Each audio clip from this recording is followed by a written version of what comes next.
সকল জেলাগুলোর মেডিকেল কলেজে আসতে চান না, তার তিনটা কারণ। নাম্বার ওয়ান, তাদের সন্তানদেরকে লেখাপড়া করানোর জন্য মানসম্মত শিক্ষা প্রতিষ্ঠান থাকে না।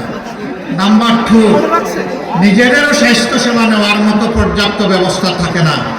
নাম্বার থ্রি, এইখানে তাদের সন্তানদের পরিবারের সদস্যদের কর্মসংস্থানের কোনো ব্যবস্থা থাকে না। আমরা ঘোষণা করেছি ইনশাআল্লাহ আমরা কর্মবান্ধব পরিবেশ সারা বাংলাদেশে গড়ে তুলব।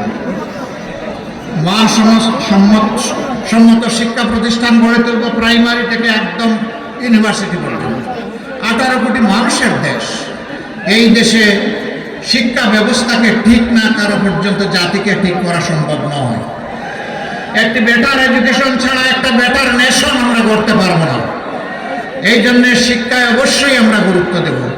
তখন ওই চিকিৎসক বন্ধুটি আর নিজেকে নিয়ে বিপদে পড়বেন না। সম্মানিত ভাইয়েরা, শুধু চিকিৎসক না, এই ধরনের বহু পেশায়